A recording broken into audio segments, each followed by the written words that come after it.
The Declaration of Independence, that declared the United States an independent nation, proclaimed that individuals were endowed by their Creator with certain inalienable rights, among them life, liberty, and the pursuit of happiness.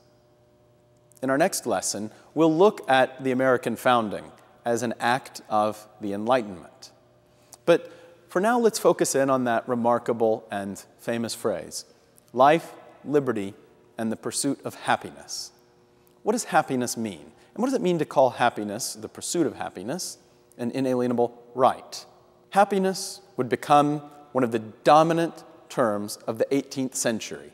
And the meaning of happiness was one of the primary searches of the Enlightenment. What does happiness mean?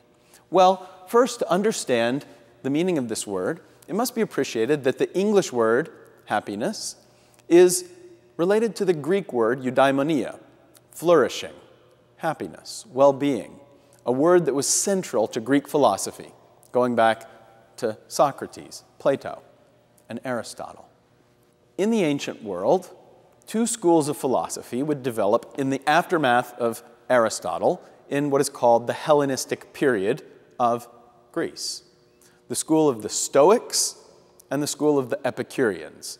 And these two rival philosophies would come to dominate the Greek and deeply influence the Roman world. And the Stoics and the Epicureans had fundamentally different views of what happiness meant.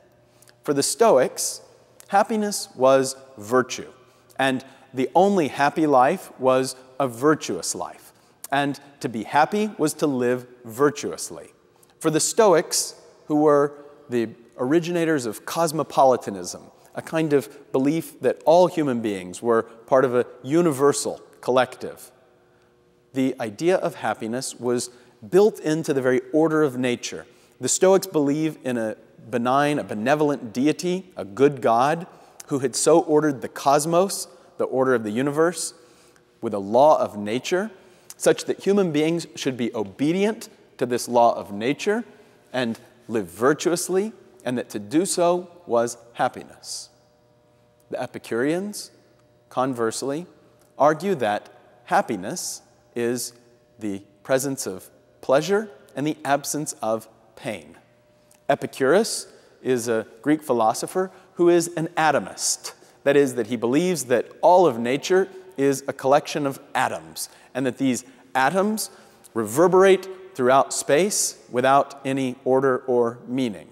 Epicurus probably believes that there are gods, but it seems to us somehow an atheistic philosophy. Certainly, in Epicurus' vision, the gods do not care about humanity. Humans simply exist, they come out of nature, they are made of atoms, and the purpose of human life, which ceases at death, there is no afterlife, is the pursuit of pleasure and the avoidance of pain. Now, Epicurus develops a form of philosophy that is what is called hedonistic. Hedonistic. It believes that the purpose of life is the pursuit of pleasure. And this is the word hedonistic, comes from the Greek hedoni, the word for pleasure. And for Epicurus, the purpose of life is to maximize your pleasure. But for Epicurus, who is a philosopher, this isn't what we might imagine immediately when we hear the word hedonistic. When we hear hedonistic, we might think drink, we might think fine food, we might think sexual pleasure, these sorts of pleasures. Epicurus, in fact, thinks that desire is a very dangerous source of pleasure because it leads to physical search for more desires. In fact, Epicurus thinks that the truly pleasurable life is one that is a life of philosophy, of cultivated pleasures, like friendship, like the use of reason.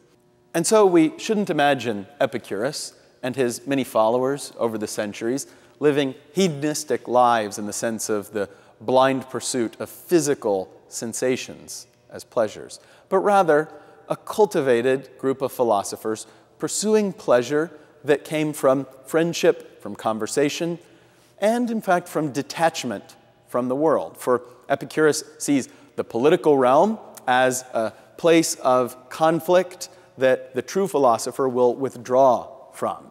And Epicurus' political thought in fact, owes much to the tradition that runs back to the ancient Greek sophists, the opponents of Socrates and Plato, who argued that human society is a convention, that it's created by humans through an agreement not to hurt each other.